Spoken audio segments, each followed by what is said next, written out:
Well, after 9 visits, Joe Perry will be in the Masters semi-final for the first time. And Joe, 2 matches, only 2 frames conceded, and you follow up beating Bingham with a comprehensive win over Ding. You must be absolutely over the moon at how the week's going so far. Yeah, I couldn't have imagined this. I come here real down in the dumps in snooker terms, no form, but I've turned it around, and yeah, I'm enjoying it. I think that's the key to it. I'm enjoying it. I'm not beating myself up, bad shots. I'm just really enjoying it. The atmosphere is amazing, and when you are happy out there, it's a great place to play snooker. So how have you made that mental switch? Because it's one thing saying I need to play, in a little bit more of a relaxed manner, but actually forcing yourself to do it when you've come in with no form and confidence is a different thing. How have you done it? I don't know. I think my family helped. My girlfriend, I sort of kept thinking I was like letting people down, and I was coming here wanting to like not let people down, and they sort of just made me feel good about myself. So it doesn't matter that they love me, whatever, and just to go out and just enjoy it, and I have, and it's paying off.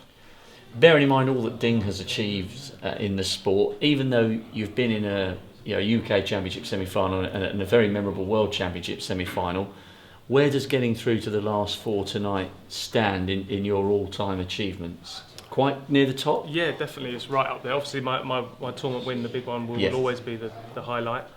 But yeah, it's right up there. Especially like I'm 42 now. People do say you start to sort of hit that downward slope, but this is a first time for me. This is a career high, so it has to be right up there, and probably the top 5 of my sort of career achievements so far. And it's interesting that you're hitting a rich vein of form, because Marco's also been on the tour for a very long time. I know he's in the other half of this draw, but he too is saying that he's playing the best snooker of his career. So it is possible to hit a purple patch when you tickle the other side of 40. Yeah, like I've been saying for a long time, I think age is irrelevant now. It's like, when you've been playing as long as we have, we know how to play the game. There's nothing we don't know about the game. It's just putting it all together in the right week, all in one week, and having that good mindset to go out there and achieve what you're capable of. And yeah, it just comes with experience, and the tour's so tough now. You're going to have bad spells.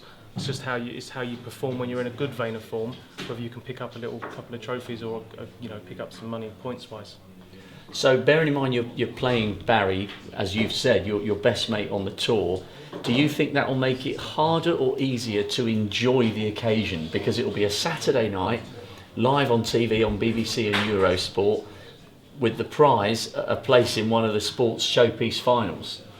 Yeah, it might make it a little bit tougher early on, but I think once we get into the match and things start to happen and starts to get a bit edgy, I'm sure that will sort of be put to one side for a couple of hours. But yeah, whatever happens, I'm sure we'll still be mates at the end of it. Because these are the moments that presumably motivated you to first pick up a cue 20 years ago. Yeah, without a doubt. The Masters was the first tournament I ever went to watch. I saw Jimmy White play Ray Reardon in the early 80s. So yeah, it was always a dream for me to get to play in the Masters one day, and lucky enough to achieve that a few years ago, and now to have a chance of maybe getting in the final is without doubt would be a dream come true. Well, good luck tomorrow and well done tonight. A really, really good win. Thank you. Thanks, mate. Cheers. Cheers.